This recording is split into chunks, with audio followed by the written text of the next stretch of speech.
আল্লাহর পয়গম্বর মূসা গ্রাম থেকে পলায়ন করলেন। যাইতে যাইতে তিনি একটা জায়গায় চলে গেলেন, মাদায়েন বা মাদিয়ান, একটা দেশে চলে গেলেন, আরেকটা শহরে। ও চিনা ও জানা নতুন জায়গায় গিয়েছেন। আল্লাহর কাছে দোয়া করতে লাগলেন, আমি যে দোয়া করলাম, আয় আল্লাহ তাআলা সব ছেড়ে এখানে চলে আসলাম। মুনিব, এমন একটা জায়গায় এসেছি, এখানে তো আমার কেউ নাই। আয় আল্লাহ তাআলা, আমি এখন কোথায় যাব, থাকবো কোথায়, কিছুই তো খুঁজে পাচ্ছি না। আল্লাহর কাছে দোয়া করে বলছেন, রব্বি ইন্নী লিমা আনজালতা ইলাইয়া মিন খায়রিন ফাকির। আল্লাহর কাছে দোয়া করতে লাগলেন। আল্লাহ তাআলা তাকে এক এক করে ব্যবস্থা করে দিলেন। আমার বন্দেগান, ওই জায়গার মধ্যে একজন পয়গম্বর ছিলেন, যার নাম ছিল হযরতে শুআয়ব আলাইহিস সালাতু ওয়াস সালাম। হযরতে শুআয়ব আলাইহিস সালাতু ওয়াস সালামের মেয়ে, দুইটা মেয়ে, একজনের নাম সফরা। তারা পানি নেওয়ার জন্য কূপের কাছে আসলেন। কূপের কাছে এসে দেখলেন পানি নিতে চান, কিন্তু কূপের মুখটা কে যেন লাগাইয়া দিয়েছে। কূপের মুখ থেকে ঢাকনা সরাতে পারেন না, মুখটা খুলতে পারেন না। প্রাণীগুলা দাঁড়িয়ে আছে, বড় বড় প্রাণীগুলা দাঁড়িয়ে আছে, পানি পান করবে, খোলা যায় না। তারা দূরে দূরে দাঁড়িয়ে সবগুলা দেখতেছে। এমন সময়ে রাখালেরা এসে পানির মুখটা খুলল, গুহার মুখ খুলল, প্রাণীদেরকে পানি পান করালো। আবার মুখটা লাগিয়ে তারা চলে গিয়েছে। দুই বোন মিলে ঢাকনাকে টানাটানি করলো, কোনোভাবে খুলতে পারে না। মুসা আলাইহিস সালাম গাছের নিচে বসে বসে কথাগুলা দেখতেছেন, সবগুলা দেখতেছেন। মুসা আলাইহিস সালাম দোয়া করছেন মসজিদে বইসা না। মুসা আলাইহিস সালাম খুব আবাক খব্বা জুব্বা পাগড়ি লাগাইয়া, আতর সেন্ট লাগাইয়া, খুব ভাব ভঙ্গি ধরে কিন্তু দোয়া করেন নাই। আপনি আল্লাহর কাছে দোয়া করবেন, ভাব ভঙ্গি ধরলেন তো কাজ হইবে না। মুসা আলাইহিস সালাতু ওয়াস সালাম যখন দোয়া করে বলছেন, রব্বি ইন্নী লিমা আনজালতা ইলাইয়া মিন খায়রিন ফাকির, ওই সময় মুসা একটা বিশাল মরুভূমির মধ্যখানে গাছের নিচে বসলেন, আর আসমানের দিকে হাত উঠে বলছেন, আল্লাহ, কেউ নাই, একমাত্র তুমি ছাড়া আর কেউ নাই। আল্লাহর কাছে গাছের নিচে বসে বসে মরুভূমিতে আসমানের দিকে হাত উঠে চাইলেন, বুঝাতে চাইলেন কিছুই নাই, তুমি ছাড়া আর কিছুই নাই। পেরেশান, নিজের অস্তিত্ব বিলীন করে যখন চাইবেন, আল্লাহ বলেছেন, বান্দা, তোর চাহনি আমার কাছে বড় লজ্জা লাগে, চোখ নামাবার আগে আগে আমি আল্লাহ আমার বান্দার দোয়াকে কবুল করে নে। মুসা আলাইহিস সালাম দেখলেন দুই বোন টানতে টানতে চলে যাইতেছে, আর কোনোভাবে বাড়িতেও পানি নিতে পারে নাই, নিজের ছাগল রে বকরিরেও পানি পান করাইতে পারে নাই, নিজের পশুরও পানি পান করাইতে পারে নাই। মুসা আলাইহিস সালাম এক টান দিয়া মুখটা সরাইয়া ফেলেছে, সরাইয়া দাঁড়িয়ে রয়েছেন। মেয়েরা এসে বলছে, আপনি না গেলে তো আমরা পানি নিতে পারবো না। তিনি গাছের নিচে বসে থাকলেন। চিন্তা করেন, তিনি গাছের নিচে বসে দেখলেন তারা পানি পান করছে, পানি বাসায় নিয়ে যাবে, তার ছাগলদেরকে উট দুম্বা সবগুলোরে পানি পান করাইছে। দুই বোন চলে গেছে, অনেক দেরিতে বাসায় ফিরছে। বাবা শুআয়ব জিজ্ঞেস করলেন, মা, তোমরা আজকে দেরিতে আসলে কেন?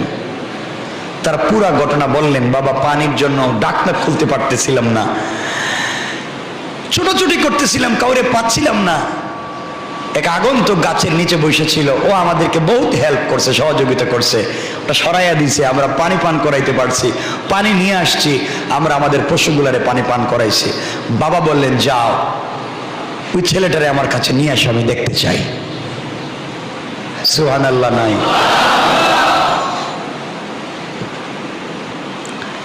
দুই বোন আসছে, এসে মুসা আলাইহিস সালামকে বলছে, আপনাকে আমাদের বাবা ডেকেছেন, আপনি আসেন আমাদের বাসায়। এই দেশে মুসারে কেউ চিনে? কথা বলে। মুসা তো গাছের গোড়ায় বসে রয়েছেন, কেউ চিনে না।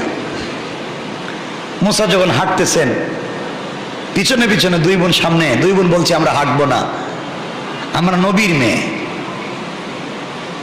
আপনি আমাদের পিছনে হাঁটবেন, আমরা মেয়ে মানুষ আপনার সামনে হাঁটবো, এটা লজ্জার, বরং আপনি সামনে হাঁটেন, আমরা পিছ থেকে আপনাকে রাস্তা দেখিয়ে দেব।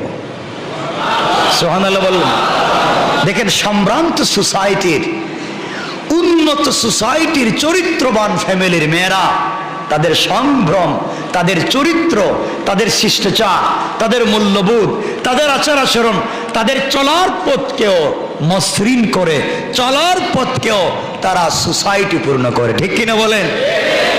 আমরা নবীর মেয়ে, আমাদের হাঁটার ভঙ্গি, অঙ্গভঙ্গি আপনি পিছনে থাকে দেখবেন, হতে পারে না আপনার পিছনে, আপনি সামনে থাকেন, আমরা পিছন থেকে আপনাকে রাস্তা দেখিয়ে দেব। মুসা আলাইহিস সালাম বাড়িতে গেলেন। আমি ঘটনা বলতেছি না, সংক্ষেপ করে দিচ্ছি। বাড়িতে যাওয়ার পরে শোয়েব আলাইহিস সালাম জিজ্ঞাসা করলেন, তুমি কে, কেন আসছো? তিনি পুরা ঘটনা বললেন। শোয়েব বললেন, তুমি জালেমদের হাত থেকে রক্ষা পেয়েছ, তুমি একটা ভালো জায়গায় এসেছ, এখন তুমি চাইলে আমার ঘরে থাকতে পারো। সুবহানাল্লাহ। নাই মুসার কি কোনো থাকার জায়গা ছিল? নিরাপত্তা ছিল? আশ্রয় ছিল? খাওয়ার ব্যবস্থা ছিল? শোয়েব বললেন, আমার মেয়ে সাফুরা,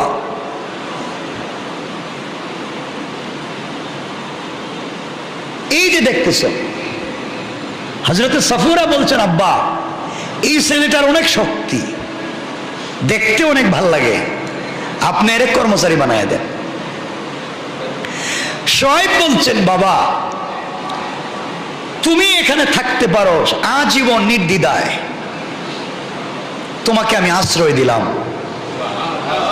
তোমাকে আমার ঘরে নিরাপত্তা দিলাম, এবং আমি তোমার অভিভাবক হয়ে গেলাম, আমি তোমার গার্জিয়ান, আমি তোমার গার্জিয়ান হলাম।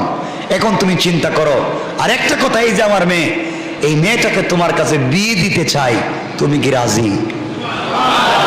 সুবহানাল্লাহ বললেন না? মুসা চিন্তা করলেন, থাকার জায়গা নাই, খাওয়ার জায়গা নাই, চাকরি নাই, কিচ্ছু নাই, এখন থাকারও জায়গা পাইলাম, খাওয়ারও জায়গা পাইলাম, গড়ও পাইলাম, আশ্রয় পাইলাম, অভিভাবক পাইলাম, ফ্রি বউও পাইতেছি। সুবহানাল্লাহ বললেন না? এত কিছু পাইতেছি। শোয়েব বলছেন, শুধু আমার মেয়ে না, আমার মেয়েকে তোমার কাছে বিয়ে দিব, শর্ত একটা, তুমি যদি চাও আমার ঘরে 8 বছর চুক্তিভিত্তিক চাকরি করতে পারো। সুবহানাল্লাহ বললেন না? তাহলে চাকরির ব্যবস্থা হইতেছে। চাইলে তুমি 2 বছর বাড়িয়ে 10 বছর করতে পারো, আর চাইলে 8 বছর থাকতে পারো। মুসা বললেন, আপনি দুটা শর্ত দিয়েছেন, চাইলে 10, না চাইলে 8, আমি দুটা থেকে যে কোনো একটা গ্রহণ করে নিলাম। আপনি আমাকে আশ্রয় দিয়েছেন, আপনি আমাকে নিরাপত্তা দিয়েছেন, আপনি আমার গার্জিয়ান হয়েছেন, আপনার মেয়েকে আমার কাছে বিয়ে দিয়েছেন, আপনি আমাকে স্থায়ী 8 বছরের একটা পার্মানেন্ট রেসিডেন্সি দিয়েছেন, ঠিক না? আচ্ছা, কোনো দেশে আপনারা যদি একবার পারমিট দেয়, ওটা ক্যান্সেল করে না, কথা বুঝেননি? আপনি ইউরোপ আমেরিকা যদি একবার পারমিট পান 6 মাসের, আপনি চাইলে এটাকে বাড়াতে পারবেন, মেয়াদ বাড়াতে, যদি কাজ আপনার এখানে থাকে। একসময় 4 বছর 5 বছর হয়ে গেলে আপনাকে পার্মানেন্ট রেসিডেন্স দিবে, একসময় 5-6 বছর হয়ে গেলে আপনাকে হয়তো তারা পাসপোর্ট দিয়ে দিবে, একসময় 6-7 বছর হয়ে গেলে, 8 বছর হয়ে গেলে আপনাকে পাসপোর্টের অ্যাপ্লাই করার সুযোগ দিবে, 9-10 বছর হয়ে গেলে আপনাকে হয়তো তার দেশের পাসপোর্ট দিয়ে দিবে, ঠিক না? সিস্টেম তো এটাই। তো হযরতে শোয়েব তাকে দিলেন একটানা কয় বছর? 8 বছর। সুবহানাল্লাহ বললেন না? তাহলে দোয়া করলেন ছোট একটা, আল্লাহ তাকে থাকবার ব্যবস্থা দিলেন, নিরাপত্তা দিলেন, আশ্রয় দিলেন, চাকরি দিলেন, বউ দিলেন, বাড়ি দিলেন, ঘর দিলেন, সম্পত্তি দিলেন, উত্তম সন্তান দিলেন, পয়গম্বরের মেয়েকে বিয়ের সুযোগ দিলেন, উত্তম সোসাইটিতে থাকবার অধিকার দিলেন, সচ্চরিত্রবান স্ত্রী দিলেন। সব পাইয়া আবার তিনি ফিরে এসে ফেরাউনকে সরাইয়া এই দেশের রাজত্ব আর ক্ষমতার মালিক হইয়া আল্লাহ দুনিয়ার জমিনে বড় একজন পয়গম্বর তাওরাত কিতাব দিয়া মুসা বানাইয়া দিলেন। সুবহানাল্লাহ, জোরে বলেন না সুবহানাল্লাহ। এক যুবক, এক কথা কি শোনা যাচ্ছে আমার? মনোযোগ দিন। এক যুবক নিজের গ্রাম থেকে পলায়ন করছে। কার গ্রাম থেকে? নিজের গ্রাম থেকে। পাবলিক তারে মারবো। এই যুবকটা অনিশ্চয়তা, আশ্রয়হীনতা, ক্লান্তি এবং ক্ষুধা সব মিলিয়ে তার জিন্দগি একেবারেই দুর্যোগময়। কারণ থাকবার কোনো জায়গা নেই, কি করবে, কোথায় যাবে, এই চিন্তা করে যুবক পেরেশান। থাকবার জায়গা নাই, খাওয়ার মতো পয়সা নাই, পিছনে লোক তাকে মারবার জন্য খুঁজতেছে, কই যাবে? এই সময় এই যুবকটা আল্লাহর কাছে হাত উঠাইয়া দোয়া করতেছে, আল্লাহর কাছে বলতেছে, রব্বি ইন্নী লিমা আনজালতা ইলাইয়া মিন খাইরিন ফাকির। আল্লাহর কাছে বলছে, আমার রব, রব্বি ইন্নী, ও আমার রব, আপনি আমার প্রতি যে অনুগ্রহ দান করবেন আমি তারই একমাত্র মুখাপেক্ষী। রব, আমি যে বিপদে, থাকবার জায়গা নাই, বা গ্রামে গেলে মানুষ মাইরে ফেলাইব, আমার খাওয়ারও নাই, ক্ষুধা, আশ্রয়হীন, সব বিপদে আছি। তুমি যদি আমারে কোনো অনুগ্রহ দান করো, যেটাই তুমি দিবে এটাই আমার জন্য কল্যাণকর। আল্লাহু আকবার বললেন না? মানুষ যখন বিপদে পড়ে যায় আর দেওয়ালে পিঠ লেগে যায় আর কোনো পথ পায় না, আল্লাহ আমি আর কি করব বুঝতেছি না, তোমার যেটা ভাল লাগে সেটা করো, যদি ভাল লাগে আমারে মাইরে ফেলাও, তা আমারে শান্তি দাও। এগুলো বলে না পাবলিক? কথা বলেন না কেন? কিন্তু আমরা বলার ভাব জানি না, ভাব জানতে হয়। এইভাবে এই যুবকটা বলছে, আল্লাহ তুমি যে অনুগ্রহ দিবে, আমি নয়, তুমি যা দিবে তার মুখাপেক্ষী আমি তার উপরে সন্তুষ্ট। আল্লাহ তাআলা ইচ্ছাকে সে প্রাধান্য দিল। আল্লাহ যেভাবে চাইবেন সে অবস্থায় সে থাকবে। যুবকের এই দোয়া, ও চেনা এক জায়গায় যুবক চলে গিয়েছে, দোয়া আল্লাহর কাছে করেছে, আল্লাহ তাআলা তার দোয়াকে ফিরিয়ে দেননি, কবুল করে নিয়েছেন। এমন ভাবে কবুল করলেন, তার জন্য দিলেন একজন গার্ডিয়ান, এবং গার্ডিয়ান দিলেন তাকে। শুধু এটাই নয়, তাকে দিলেন একজন সৎকর্মশীলা স্ত্রী এবং সাজানো গুছানো একটা পরিবার, সম্মানজনক বেঁচে থাকবার অধিকার। সুবহানাল্লাহ বললেন না? এই যুবকের নাম আপনারা অনেকেই জানেন। এই যুবকের নাম হযরতে মুসা আলাইহিস সালাতু ওয়াস সালাম। সুবহানাল্লাহ বললেন না? আরে মুসা তো মুসা ছিলেন না, শুনেন না মুসা কেমনে মুসা হইলেন। সূরা কাসাসে আল্লাহ কথাগুলো লিখেছেন,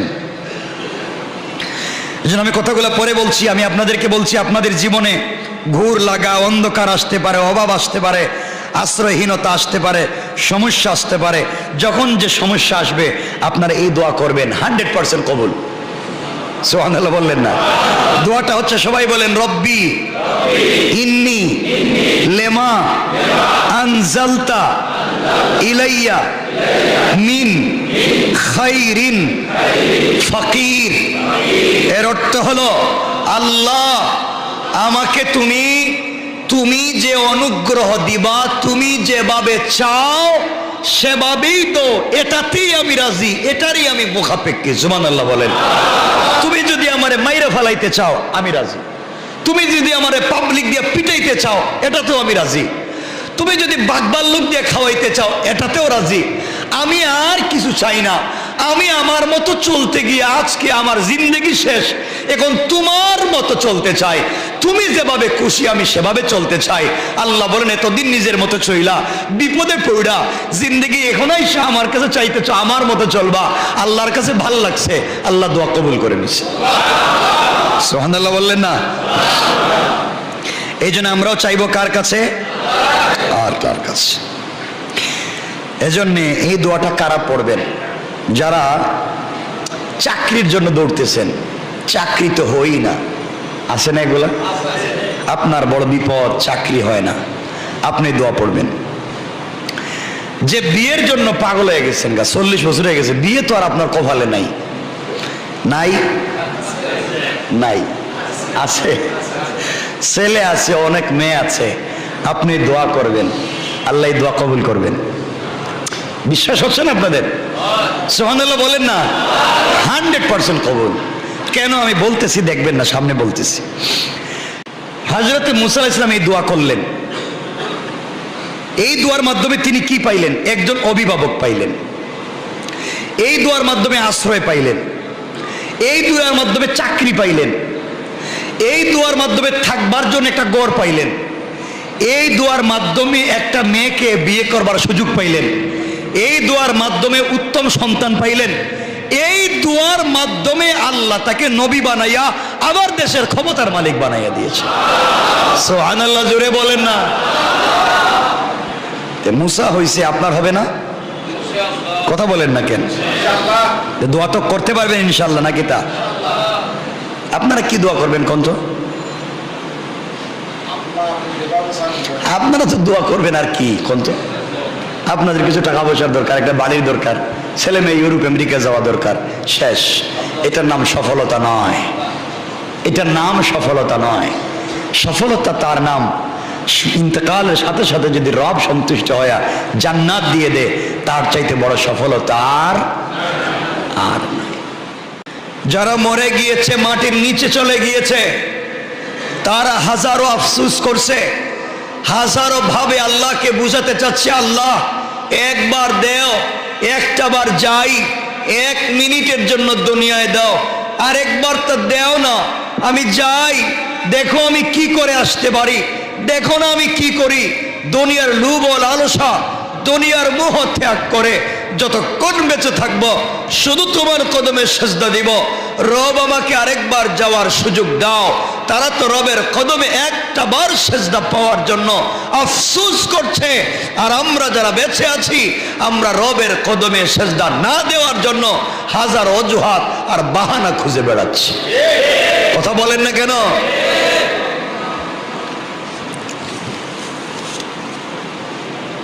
কি জবাব আছে আপনার আল্লাহর কাছে?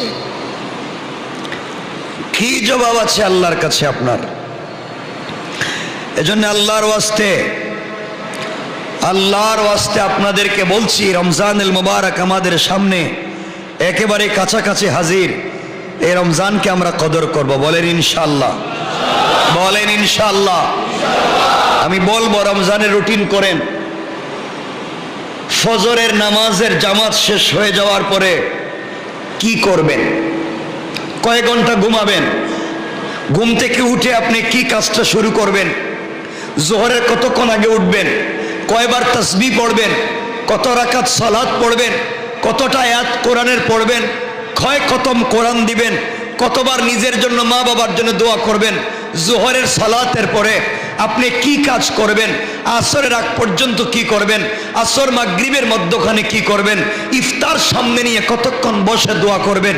ইফতারের পরে আপনি কি করবেন? তারাবিহ কোথায় পড়বেন? তারাবিহের আগে কি করবেন? তারাবিহের পরে কি করবেন? তাহাজ্জুদটা কখন পড়বেন? এভাবে একটা রুটিন করেন। মাত্র একটা মাস যদি রুটিনের ভিতরে নিয়ে আসতে পারেন, আল্লাহ আপনার গোটা জিন্দেগিকে রুটিন বানাইয়া দিবে ইনশাআল্লাহ।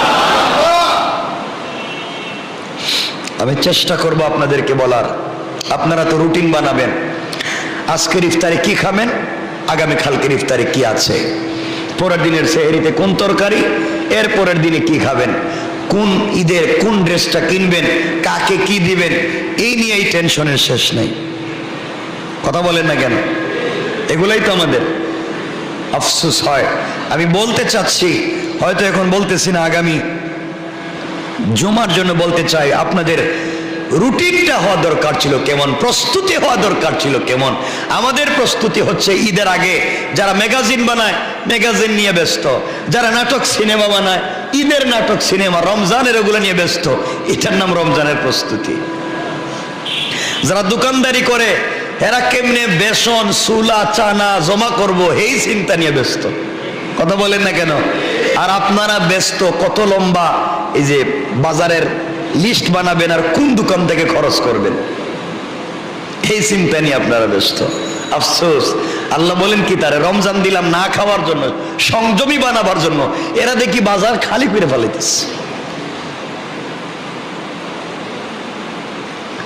এই জন্য রমজান আপনাকে আমাকে কাজ দিবে না, আল্লাহর ওয়াস্তে রমজানকে কাজে লাগাই। বলেন ইনশাআল্লাহ, বলেন ইনশাআল্লাহ। আচ্ছা, আপনাদেরকে বলছি, মনোযোগ দিয়ে শোনেন, আবারও বলছি যারা মরে গিয়েছে, যারা কবরে চলে গিয়েছে, আমাদের আগে আমাদের বাপ দাদা, তারা আল্লাহর কদমে একটা বার সেজদা দেওয়ার জন্যে হাজার হাজার বার আল্লাহর কাছে আফসোস করছে, একটা সেজদা দিতে চায়। আর আমরা জমিনে বেঁচে থেকে আমরা কেমনে নিজেকে সেজদার থেকে বাঁচাবো, এই জন্য হাজারো বাহানা খুঁজে বেড়াচ্ছি। কথা বলেন না কেন? কত বাহানা। আপনি কি কখনো ভাবছেন ফজরের নামাজ কয় রাকাত? কথা বলছেন না? ফরজ, ফজরের সালাত ফরজ কয় রাকাত? 365 দিনে কয় রাকাত হয়? বলেন। 730 রাকাত। তাহলে একটা বছর 365 দিনে ফজরের নামাজ কয় রাকাত ফরজ? 730। জোহরের নামাজ ফরজ কয় রাকাত? 365 দিনে কত রাকাত হয়? 1460 রাকাত। 1460। আসরের নামাজ 4 রাকাত, 1460। মাগরিবের নামাজ 3 রাকাত, কত হয়? 1000। দেখেন না, 3 রাকাত 365, 1095। অঙ্ক কি এত কাছে হয়ে গেছেন আপনারা? তাহলে দোকানের হিসাব করতে পারেন ঠিক মতো। 1095, 1095। এরপর থাকলে ঈশার নামাজ 4 রাকাতে 365 দিন, কত? 1400। তাহলে প্রথমে পাইলাম 730, এরপরে 1460, এরপরে 1460, এরপরে 1095, এরপরে 1460। তাইলে 365 দিনে নামাজের রাকাত হইল কত? বলেন। 365 দিনে নামাজের মোট রাকাত হইল 6205 রাকাত। 6205 রাকাত কত দিনে? এক বৎসরে আপনি রবের কদমে সেজদা দেওয়ার কথা ছিল কয় রাকাত নামাজ? 6205। তাহলে 6205 রাকাত যদি নামাজ হয়, তাইলে প্রত্যেকটা বছর আপনি রবের কদমে সেজদা দিচ্ছেন কয়টা? 12410। এক রাকাতে কয়টা সেজদা? তাইলে 6205। তাহলে কত হইল? 12410। আপনি প্রত্যেকটা বছরে 12410টা সেজদা দেওয়ার সুযোগ পাচ্ছেন। অথচ রব বলেছেন, একটা সেজদা যদি আমাকে ভাব জন্মাইয়া আমাকে খুশি করে একটা সেজদা দিতে পারো, আমি তোর সব জিন্দেগীর গুনাহ মাফ করে দেব। আর আপনি সেজদা দেওয়ার সুযোগ পাচ্ছেন 12000। এটা তো বললাম সেজদার কথা। তাহলে নামাজের রাকাত পাইলাম কতটা? 6220, 6205 রাকাত নামাজ। তাইলে 5 ওয়াক্ত, 365 পূরণ 5। প্রতিদিন নামাজ কয় ওয়াক্ত ফরজ? 5 ওয়াক্ত। 365 পূরণ 5 কত হয়? 365 পূরণ 5 কত দাঁড়ালো? হ্যাঁ, 1825। তাহলে এখন বুঝাতে চাইলাম 1825 ওয়াক্ত নামাজ এক বছর, এক বছরে 1825 ওয়াক্ত, 6205 রাকাত আর 12410টা সেজদা। আপনাদের কাছে জানতে চাইলাম তাইলে 5 ওয়াক্ত নামাজ 365 দিনে যদি হয়ে থাকে, তাইলে 5 ওয়াক্ত আর 365 1825, অর্থাৎ আল্লাহ তাআলা আপনাকে একটা বছরে 1825 বার, ও বান্দা মসজিদে আয়, ও বান্দা আমার কদমে সেজদা দে, ও বান্দা আমার কদমে সেজদা দে, তোর নামাজ উত্তম। ঘুম থেকে হাইয়া আলাল ফালাহ, কল্যাণ আমার কাছে, হাইয়া আলাস সালাহ, সালাত তো মসজিদে, আস-সালাতু খায়রুম মিনান নাওম, ঘুম থেকে নামাজ উত্তম। রব তোমাকে প্রত্যেকটা বছর নিজে ডাকছেন 1825 বার। রব তোমাকে ডাকলেন 1825 বার। চিন্তা করো, এক রব তোমাকে 1825 বার ডাকছে, একটা 12 ডাকা সাড়া দেওনি। এটা তো এক বছরের হিসাব দিলাম। ও বাবা, যাদের বয়স 30, 40, 50, হিসাব করেন তোমার জিন্দগিতে তোমার রব কতবার ডাকছে। একটা বার চিন্তা করো, এক বছরে যদি তোমাকে রব 1825 বার ডাকে, তোমার বয়স যদি 50 হয়, চিন্তা করো কত হাজার বার রব তোমারে ডাকছে। আর তুমি কি করছো? কেমনে জান্নাত? এত এত ডাকবার পরেও, এত ডাক দেবার পরেও বান্দা যখন ডাকে সাড়া দেয় না, আল্লাহ বলেন প্রত্যেকটা বছর 1825 বার ডাকলাম। তুমি হিসাব করে দেখো, তোমার মাও তোমাকে 1825 বার ডাকে নাই, হয়তো তোমার বাপও তোমাকে ডাকে নাই, তোমার সন্তান হয়তো এতবার তোমাকে বাপ বলে নাই, তোমার সন্তানও তোমাকে এতবার ডাকে নাই, আজকে সারাদিন নামাজ পড়া নাই, তাও আগামীকালকে রব ডাকতেছে। পুরা জানুয়ারি আল্লাহকে ডাকো নাই, ফেব্রুয়ারিতে আবার ডাক শুরু করেছে, ফেব্রুয়ারিতে একদিন আল্লাহর নামে স্মরণ করো নাই, আবার মার্চে ডাকতেছে। এভাবে পুরা 12টা মাস প্রত্যেকটা দিন রুটিন করে আল্লাহ তোমাকে ডাকলো, আর একটা দিনও তুমি তোমার ডাকে আল্লাহর ডাকে সাড়া দিলা না।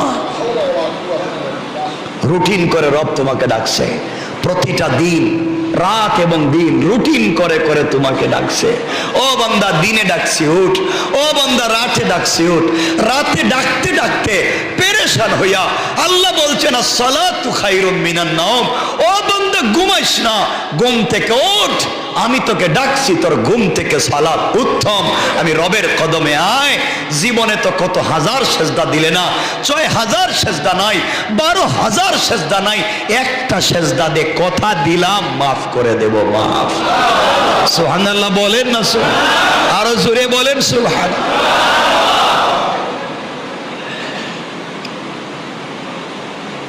রবের কদমে সেজদা দিচ্ছেন না, রব এত করে ডাকতেছে, সেজদা দিচ্ছেন না। রব এত করে ডাকলো, এখন চিন্তা করেন আপনাকে আপনার রব প্রত্যেক বছর কতদিন ডাকে। চিন্তা করেন আপনাকে প্রত্যেকটা বছর কত হাজার তার কদমে সেজদা দেওয়ার সুযোগ দিছে। আপনি কি করলেন? আপনি কি করলেন? আফসোস হয় না আপনাদের? কথা বলেন, আফসোস হয় না? আফসোস হয় না?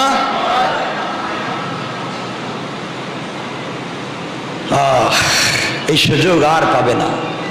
মরে গেলে সুযোগ শেষ, অসুস্থ হয়ে গেলেও সুযোগ শেষ, আর কদমে সেজদা দিতে পারবেন না। এজন্য এখনো সময় আছে, আল্লাহর কদমে সেজদায় পড়ে যায়, আল্লাহকে ডাকি। রব বলেছেন বান্দা কথা দিলাম তোকে মাফ করে দেব। আল্লাহ যখন দেখলেন 12 মাস আমি ডাকছি, 1825 বার আমি ডাকছি, এরপরে আমার ডাকে সাড়া দেয় নাই, একটা নামাজ আমার ডাকে সাড়া দেয় নাই, না দিয়া করছে গুনাহ, তাও আমার হুকুম মানে নাই, তাও করছে গুনাহ, আমার রাসূলের তরিকা মানে নাই, তাও করছে গুনাহ, পাবলিকের হক দেয় নাই, তাও করছে গুনাহ।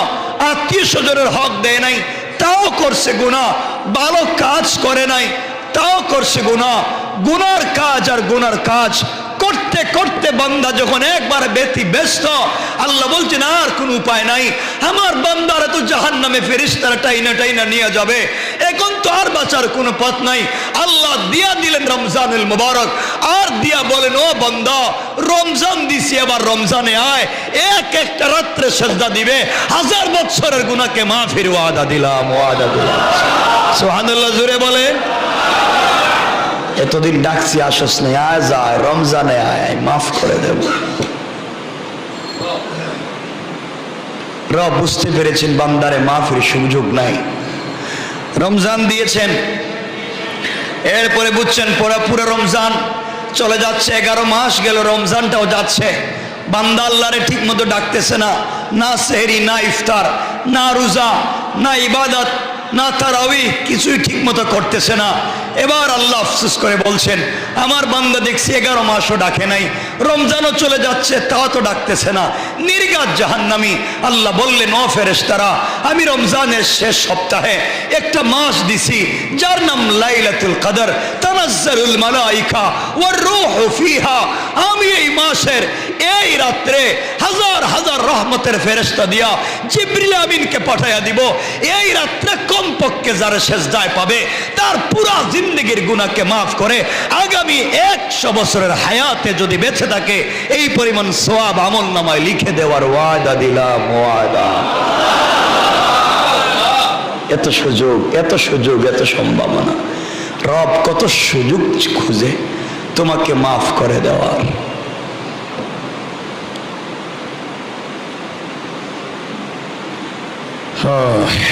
রব তোমাকে মাফ করার কত সুযোগ খুঁজছে। আল্লাহ রব্বুল ইজ্জত ওয়াল জালাল বললেন ও বান্দা, ওয়াল্লাযীনা ইয়াকুলুনা রব্বানা ইসরিফ আন্না আযাব জাহান্নাম ইন্না আযাবাহা কানা গারামা। আল্লাহ বললেন বান্দারে, সাকারাত শুরু হয়ে যাওয়ার আগে, গারগারা শুরু হয়ে যাওয়ার আগে, কবরে চলে যাওয়ার আগে, মালাকুল মউত পৌঁছে যাওয়ার আগে, আজরাইল চলে আসার আগে, তোমার আত্মীয় স্বজন তোমাকে সাদা কাপড় দিয়ে প্যাকেট করবার আগে, হাত পায়ে রশ্মি লাগাবার আগে, মাটির নিচে চাপা দেওয়ার আগে, তোমার জানাজা শেষ হয়ে যাওয়ার আগে আগে, হায়াতে জিন্দেগি যদি বাকি থাকে, ও আমার বান্দা, হায়াতে জিন্দেগি বাকি থাকতে একটা দিন আমি রবের ডাকে সাড়া দে, আমার ডাকে সাড়া দিয়া, আমার দেওয়া কপাল আমার কুদরতের পায়ে লাগাইয়া, আমার দেওয়া চোখ থেকে 1 ফোঁটা পানি ছেড়ে দিয়া, আমার দেওয়া জবান দিয়া আমাকে যদি একটা বার আল্লাহ বলে ডাক দিতে পারো, বান্দারে আমি আল্লাহ কথা দিলাম, তোমার গুনাহ যদি সাগর সাগর হয়ে যায়, আটলান্টিক মহাসাগর পরিমাণ তোমার গুনাহ যদি হয়ে যায়, আসমান জমিনও যদি তোমার গুনাহে ভরে যায়, এই গুনাহ নিয়ে যখন তুমি আমার কদমে সিজদায় পড়ে যাবে বান্দারে, আমি আল্লাহ তার চাইতে আরো বড় রহমতের সাগর নিয়া তোমাকে আমার কোলে উঠাইয়া জান্নাতি বলে ফয়সালা করে দিতে আমি আল্লাহর 1 মিনিটও দেরি হবে না। পড়েন সুবহানাল্লাহ।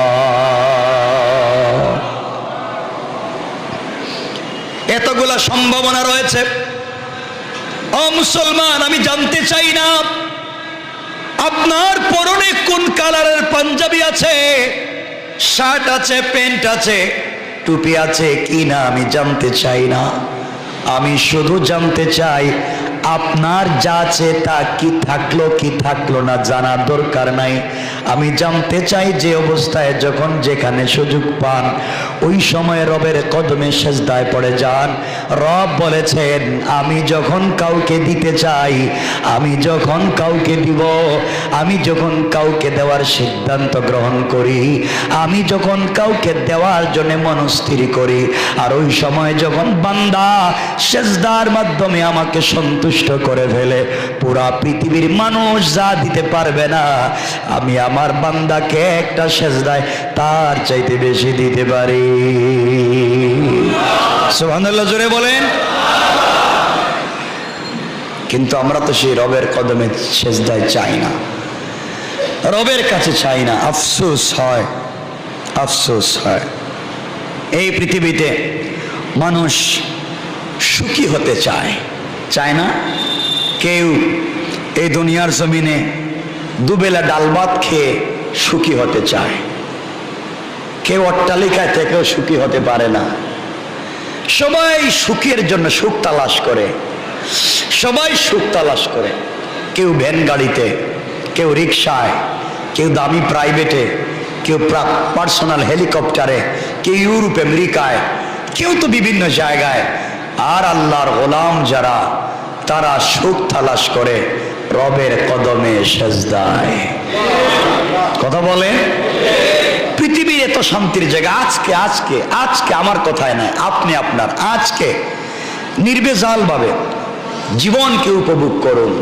মোবাইল টেলিফোন বন্ধ করে দিন। আপনি যদি মোবাইল বন্ধ করে দেন, পৃথিবীর 99 ঝামেলা মুক্ত হয়ে যাবে। কথা বলেন না কেন? মোবাইল বন্ধ, দেখবেন কারোর সাথে তো যোগাযোগ নেই। কি হইলো দোকানের, কি হইলো বাড়ি, কি হইলো বউ বাচ্চার, কি হইলো খবর নাই, সব বন্ধ। খোলা রাখবেন একটা দরজা, সেটা হচ্ছে আল্লাহর সাথে। আপনি সাজদায় পড়ে যান, ভাল লাগবে। চলার পথে আপনি বন্ধু নির্বাচন করেন। আজকে অধিকাংশ মানুষ জাহান্নামে যাবে বন্ধুর কারণে। চলার পথে আপনি বন্ধু নির্বাচন করেন। চলার পথে আপনি যদি চলার পথে বন্ধু নির্বাচন করতে ভুল করেন, আপনি জান্নাতে যাওয়ার সম্ভাবনা নাই। কথা বলেন না কেন? কারণ কামার চিনেন তো? কামারের কাজ কি? লোহা পিটানো, দা খুন্তি তৈরি করা। আপনার এক বন্ধু কামার, আপনি কামারের কাজ করেন না, আপনি খুব বড় পয়সাওয়ালা, কিন্তু কামারের দোকানে যদি গিয়া বসেন, কামারের কাজ না করলেও শরীরে এবং কাপড়ে দোয়া লাগবে নি। কথা বলেন না কেন? লাগবে। আর আপনার একজন বন্ধু যদি আতরওয়ালা হয়, ভালো দামি আতর ব্যবহার করে, আপনি তার কাছে বসলেন, সে আপনার আতর দিল না, এরপরেও আপনার শরীরে আতরের ঘ্রাণ লাগবে। কথা বলেন না কেন? লাগবে। বন্ধু নির্বাচন করেন, ভালো মানুষের কাছে থাকেন। আপনারে ভালো পরামর্শ না দিলেও ভালো মানুষের কাছে থাকতে থাকতে হয়তো আপনারে জান্নাত বানাইয়া দিবে, জান্নাতে পৌঁছে দিবেন। কে? আসহাবে কাহাফের ঘটনা আমি বলছি না। আসহাবে কাহাফ, গুহার ভিতরে যে যুবকেরা গোপনে লুকাইছিল বাদশার কাছ থেকে বাঁচবার জন্য, তাদের সঙ্গে গুহায় সাথে গিয়েছিল কুকুর। কে যায় নাই? কুকুরও গিয়েছিল। ভালো মানুষের কাছে থাকবার কারণে এই কুকুরকেও আল্লাহ জান্নাতি বানায় দিস। সুবহানাল্লাহ বললেন না? আর ফেরাউনের এক বন্ধু ছিল, তার নাম হামান। তার নাম কি? ফেরাউন কমপক্ষে 100 বার মুসলমান হইতে চাইছে। একবার তো ফেরাউন সিদ্ধান্ত নিছে সকালবেলা গিয়েই মুসারে বলবো আমারে কালিমা পড়াও। রাত্রবেলা বউর সাথে পরামর্শ করছে হযরতে আসিয়া বলছেন আপনি তাড়াতাড়ি সকালে যান, মুসার কাছে গিয়ে কালিমা পড়েন।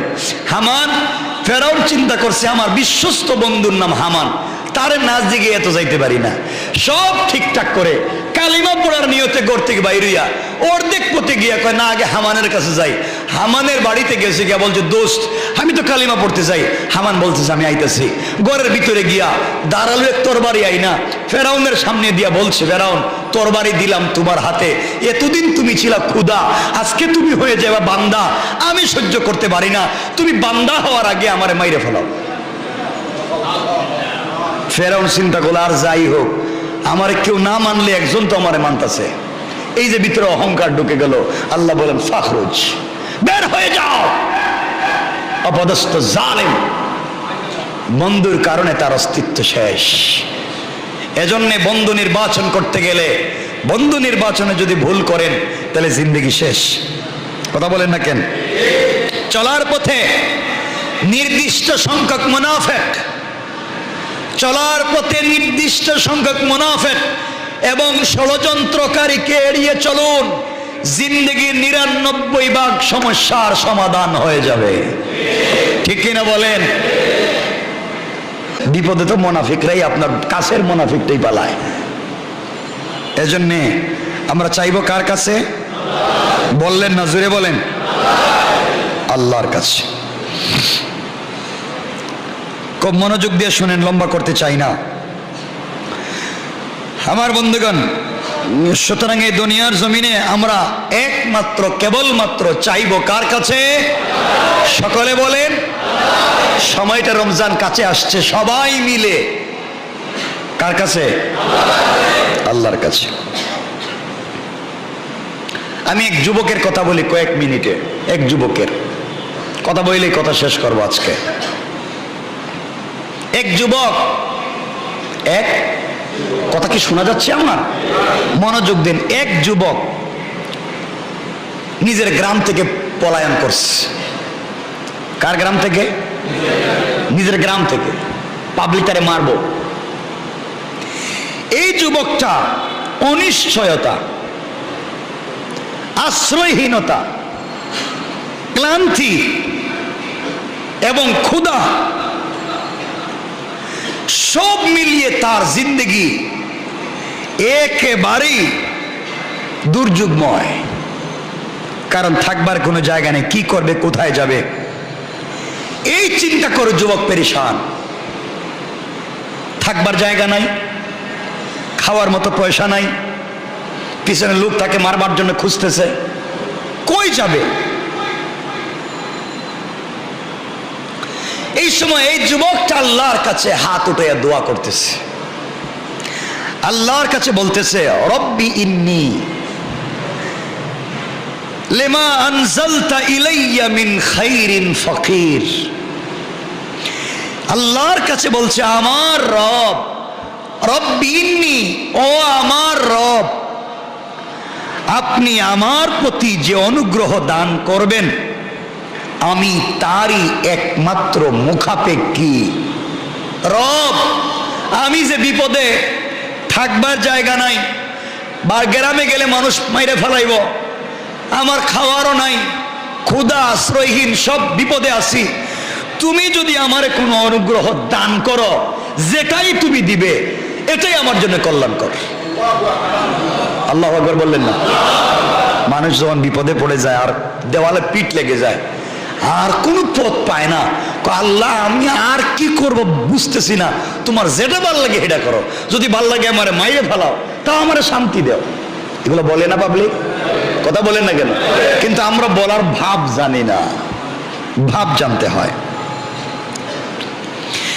এইভাবে এই যুবকটা বলছে, আল্লাহ তুমি যে অনুগ্রহ দিবে, আমি নয়, তুমি যা দিবে তার মুখাপেক্ষী আমি তার উপরে সন্তুষ্ট। আল্লাহ তাআলা ইচ্ছাকে সে প্রাধান্য দিল। আল্লাহ যেভাবে চাইবেন সে অবস্থায় সে থাকবে। যুবকের এই দোয়া, ও চেনা এক জায়গায় যুবক চলে গিয়েছে, দোয়া আল্লাহর কাছে করেছে, আল্লাহ তাআলা তার দোয়াকে ফিরিয়ে দেননি, কবুল করে নিয়েছেন। এমন ভাবে কবুল করলেন, তার জন্য দিলেন একজন গার্ডিয়ান, একজন গার্ডিয়ান দিলেন তাকে।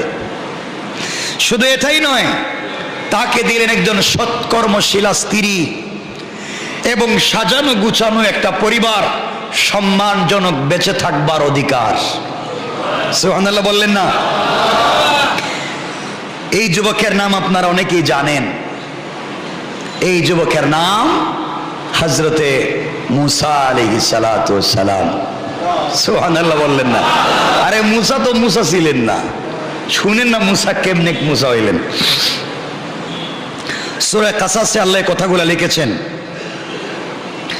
যেন আমি কথাগুলো পরে বলছি। আমি আপনাদেরকে বলছি, আপনাদের জীবনে ঘুর লাগা, অন্ধকার আসতে পারে, অভাব আসতে পারে, আশ্রয়হীনতা আসতে পারে, সমস্যা আসতে পারে।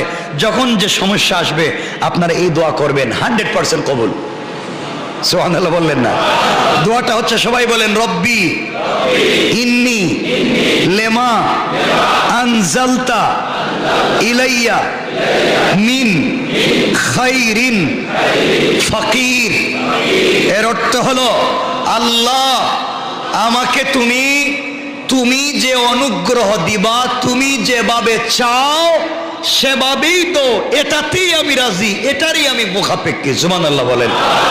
তুমি যদি আমারে মাইরা ফেলাইতে চাও আমি রাজি, তুমি যদি আমারে পাবলিক দিয়ে পিটাইতে চাও এটাতেও আমি রাজি, তুমি যদি বাগবাল্লুক দিয়ে খাওয়াইতে চাও এটাতেও রাজি। আমি আর কিছু চাই না। আমি আমার মতো চলতে গিয়ে আজকে আমার জিন্দেগি শেষ, এখন তোমার মতো চলতে চাই, তুমি যেভাবে খুশি আমি সেভাবে চলতে চাই। আল্লাহ বলেন, এতদিন নিজের মতো চইলা বিপদে পড়া জিন্দেগি এখন আইসা আমার কাছে চাইতে চাও আমার মতো চলবা, আল্লাহর কাছে ভাল লাগছে, আল্লাহ দোয়া কবুল করে নিছে। সুবহানাল্লাহ বললেন না? এই জন্য আমরাও চাইবো কার কাছে? আর কার কাছে? এজন্য এই দোয়াটা কারা পড়বেন? যারা চাকরির জন্য দৌড়তেছেন, চাকরি তো হই না, আছে না এগুলা? আপনার বড় বিপদ, চাকরি হয় না, আপনি দোয়া পড়বেন। যে বিয়ের জন্য পাগল হয়ে গেছেন, 40 বছর হয়ে গেছে, বিয়ে তো আর আপনার কপালে নাই, নাই নাই, আছে, ছেলে আছে, অনেক মেয়ে আছে, আপনি দোয়া করবেন, আল্লাহ দোয়া কবুল করবেন। বিশ্বাস হচ্ছে না আপনাদের? সুবহানাল্লাহ বলেন না? 100% কবুল। কেন আমি বলতেছি দেখবেন না, সামনে বলতেছি। হযরত মুসা আলাইহিস সালাম এই দোয়া করলেন। এই দোয়ার মাধ্যমে তিনি কি পাইলেন? একজন অভিভাবক পাইলেন, এই দোয়ার মাধ্যমে আশ্রয় পাইলেন, এই দোয়ার মাধ্যমে চাকরি পাইলেন, এই দোয়ার মাধ্যমে থাকবার জন্য একটা ঘর পাইলেন, এই দোয়ার মাধ্যমে একটা মেয়েকে বিয়ে করবার সুযোগ পাইলেন, এই দোয়ার মাধ্যমে উত্তম সন্তান পাইলেন, এই দোয়ার মাধ্যমে আল্লাহ তাকে নবী বানাইয়া আবার দেশের ক্ষমতার মালিক বানাইয়া দিয়েছে। সুবহানাল্লাহ জোরে বলেন না? মুসা হইছে, আপনার হবে না? কথা বলেন না কেন? দোয়া তো করতে পারবেন ইনশাআল্লাহ নাকি? তা আপনারা কি দোয়া করবেন কোন তো? আপনারা তো দোয়া করবেন আর কি কোন তো? আপনাদের কিছু টাকা পয়সার দরকার, একটা বাড়ির দরকার, ছেলে মেয়ে ইউরোপ আমেরিকা যাওয়া দরকার, শেষ। এটার নাম সফলতা নয়, এটার নাম সফলতা নয়। সফলতা তার নাম ইন্তেকালের সাথে সাথে যদি রব সন্তুষ্ট হয়ে জান্নাত দিয়ে দে, তার চাইতে বড় সফলতা আর নাই।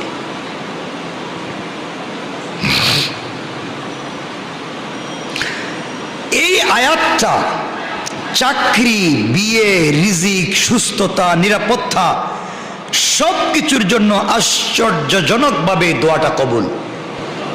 সুবহানাল্লাহ বলেন। এর কারণ মুসা আলাইহিস সালাম, দেখেন আমি ঘটনা বলবো না, মুসা আলাইহিস সালাম কিপ্তিকে মারলেন, এটা তো জানেন, জানেননি? জানেন, থাপড়া দিছিলেন ফেরাউনের এক লোকরে, থাপ্পড় খেয়ে মরে গেছে। মুসা আলাইহিস সালাম চিন্তা করলেন, ফেরাউন যখন জানবে আমি থাপ্পড় দিয়ে তার লোক মাইরে ফেলাইছি, আমি থাকি ফেরাউনের ঘরে, আমার কি আর বাঁচাইয়া রাখবে? কথা বলেন না কেন? বাঁচাইয়া রাখবে? মুসা আলাইহিস সালাম যেদিকে যান এদিকে ফেরাউনের বাহিনী খুঁজতেছে মুসারে, এখনই পাইলে এখনই মেরে ফেলবে, এখনই পাইলে এখনই মেরে ফেলবে। মুসা আলাইহিস সালাম রাত্রবেলা গ্রাম থেকে পলায়ন করলেন। আল্লাহর পয়গম্বর মুসা গ্রাম থেকে পলায়ন করলেন। যাইতে যাইতে তিনি একটা জায়গায় চলে গেলেন, মাদায়েন বা মাদিয়ান, একটা দেশে চলে গেলেন, আরেকটা শহরে, ও চিনা ও জানা নতুন জায়গায় গিয়েছেন। আল্লাহর কাছে দোয়া করতে লাগলেন, আমি যে দোয়া করলাম, আয় আল্লাহ তাআলা সব ছেড়ে এখানে চলে আসলাম, মুনিব এমন একটা জায়গায় এসেছি এখানে তো আমার কেউ নাই, আয় আল্লাহ তাআলা আমি এখন কোথায় যাব, থাকবো কোথায়, কিছুই তো খুঁজে পাচ্ছি না। আল্লাহর কাছে দোয়া করে বলছেন রব্বি ইন্নী লিমা আনজালতা ইলাইয়া মিন খায়রিন ফাকির। আল্লাহর কাছে দোয়া করতে লাগলেন, আল্লাহ তাআলা তাকে এক এক করে ব্যবস্থা করে দিলেন। আমার বন্দেগান, ওই জায়গার মধ্যে একজন পয়গম্বর ছিলেন যার নাম ছিল হযরতে শুআয়ব আলাইহিস সালাতু ওয়াস সালাম। হযরতে শুআয়ব আলাইহিস সালাতু ওয়াস সালামের মেয়ে, দুইটা মেয়ে, একজনের নাম সফরা। তারা পানি নেওয়ার জন্য কূপের কাছে আসলেন। কূপের কাছে এসে দেখলেন পানি নিতে চান, কিন্তু কূপের মুখটা কে যেন লাগাইয়া দিয়েছে। কূপের মুখ থেকে ঢাকনা সরাতে পারেন না, মুখটা খুলতে পারেন না। প্রাণীগুলা দাঁড়িয়ে আছে, বড় বড় প্রাণীগুলা দাঁড়িয়ে আছে, পানি পান করবে, খোলা যায় না। তারা দূরে দূরে দাঁড়িয়ে সবগুলা দেখতেছে। এমন সময়ে রাখালেরা এসে পানির মুখটা খুলল, গুহার মুখ খুলল, প্রাণীদেরকে পানি পান করালো। আবার মুখটা লাগিয়ে তারা চলে গিয়েছে। দুই বোন মিলে ঢাকনাকে টানাটানি করলো, কোনোভাবে খুলতে পারে না। মুসা আলাইহিস সালাম গাছের নিচে বসে বসে কথাগুলা দেখতেছেন, সবগুলা দেখতেছেন। মুসা আলাইহিস সালাম দোয়া করছেন মসজিদে বইসা না। মুসা আলাইহিস সালাম খুব আবাক খব্বা জুব্বা পাগড়ি লাগাইয়া, আতর সেন্ট লাগাইয়া, খুব ভাব ভঙ্গি ধরে কিন্তু দোয়া করেন নাই। আপনি আল্লাহর কাছে দোয়া করবেন, ভাব ভঙ্গি ধরলেন তো কাজ হইবে না। মুসা আলাইহিস সালাতু ওয়াস সালাম যখন দোয়া করে বলছেন রব্বি ইন্নী লিমা আনজালতা ইলাইয়া মিন খায়রিন ফাকির, ওই সময় মুসা একটা বিশাল মরুভূমির মধ্যখানে গাছের নিচে বসলেন আর আসমানের দিকে হাত উঠে বলছেন আল্লাহ, কেউ নাই, একমাত্র তুমি ছাড়া আর কেউ নাই। আল্লাহর কাছে গাছের নিচে বসে বসে মরুভূমিতে আসমানের দিকে হাত উঠে চাইলেন, বুঝাতে চাইলেন কিছুই নাই, তুমি ছাড়া আর কিছুই নাই।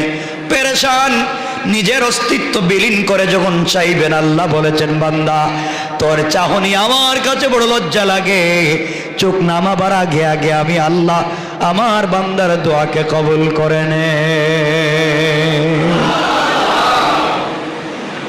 মুসা আলাইহিস সালাম দেখলেন দুই বোন টানতে টানতে চলে যাইতেছে, আর কোনোভাবে বাড়িতেও পানি নিতে পারে নাই, নিজের ছাগল রে বকরিরেও পানি পান করাইতে পারে নাই, নিজের পশুরও পানি পান করাইতে পারে নাই। মুসা আলাইহিস সালাম এক টান দিয়া মুখটা সরাইয়া ফেলাইছে, সরাইয়া দাঁড়িয়ে রইছেন।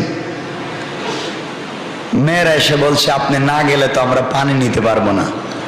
তিনি গাছের নিচে বসে থাকলেন। চিন্তা করেন, তিনি গাছের নিচে বসে দেখলেন তারা পানি পান করছে, পানি বাসায় নিয়ে যাবে, তা ছাগলদেরকে উট দুম্বা সবগুলোরে পানি পান করাইছে। দুই বোন চলে গেছে, অনেক দেরিতে বাসায় ফিরছে। বাবা শুআয়ব জিজ্ঞেস করলেন মা তোমরা আজকে দেরিতে আসলে কেন? তারা পুরা ঘটনা বললেন। বাবা পানির জন্য ঢাকনা খুলতে পারতেছিলাম না, ছোটাছুটি করতেছিলাম, কাউরে পাচ্ছিলাম না। এক আগন্তুক গাছের নিচে বসেছিল, ও আমাদেরকে বহুত হেল্প করছে, সহযোগিতা করছে, ওটা সরাইয়া দিছে, আমরা পানি পান করাইতে পারছি, পানি নিয়ে আসছি, আমরা আমাদের পশুগুলারে পানি পান করাইছি। বাবা বললেন যাও ওই ছেলেটারে আমার কাছে নিয়ে আসো, আমি দেখতে চাই। সুবহানাল্লাহ নাই?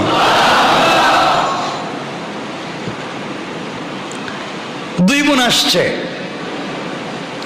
এসে মুসা আলাইহিস সালামকে বলছে আমাকে আপনাকে আমাদের বাবা ডেকেছেন, আপনি আসেন আমাদের বাসায়। এই দেশে মুসারে কেউ চিনে? কথা বলে। মুসা তো গাছের গোড়ায় বসে রয়েছেন, কেউ চিনে না। মুসা যখন হাঁটতেছেন, পিছনে পিছনে দুই বোন সামনে, দুই বোন বলছে আমরা হাঁটবো না, আমরা নবীর মেয়ে, আপনি আমাদের পিছনে হাঁটবেন, আমরা মেয়ে মানুষ আপনার সামনে হাঁটবো, এটা লজ্জার, বরং আপনি সামনে হাঁটেন, আমরা পিছ থেকে আপনাকে রাস্তা দেখিয়ে দেব। সুবহানাল্লাহ বললেন। দেখেন, সম্ভ্রান্ত সোসাইটির, উন্নত সোসাইটির চরিত্রবান ফ্যামিলির মেয়েরা তাদের সম্ভ্রম, তাদের চরিত্র, তাদের শিষ্টাচার, তাদের মূল্যবোধ, তাদের আচার আচরণ, তাদের চলার পথকেও মসৃণ করে, চলার পথকেও তারা সোসাইটি পূর্ণ করে। ঠিক কিনা বলেন? আমরা নবীর মেয়ে, আমাদের হাঁটার ভঙ্গি, অঙ্গভঙ্গি আপনি পিছনে থাকে দেখবেন, হতে পারে না আপনার পিছনে, আপনি সামনে থাকেন, আমরা পিছন থেকে আপনাকে রাস্তা দেখিয়ে দেব। মুসা আলাইহিস সালাম বাড়িতে গেলেন। আমি ঘটনা বলতেছি না, সংক্ষেপ করে দিচ্ছি। বাড়িতে যাওয়ার পরে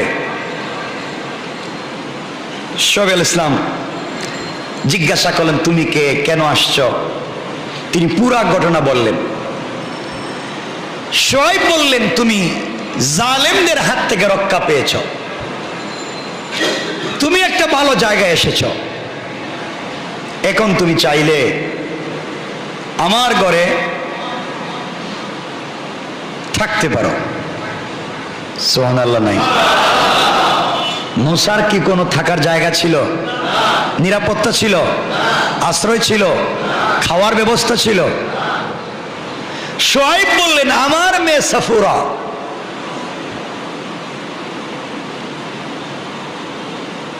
এই যে দেখতেছ, হযরত সাফুরা বলছেন, আব্বা এই ছেলেটার অনেক শক্তি, দেখতে অনেক ভাল লাগে, আপনি এর কর্মচারী বানায় দেন।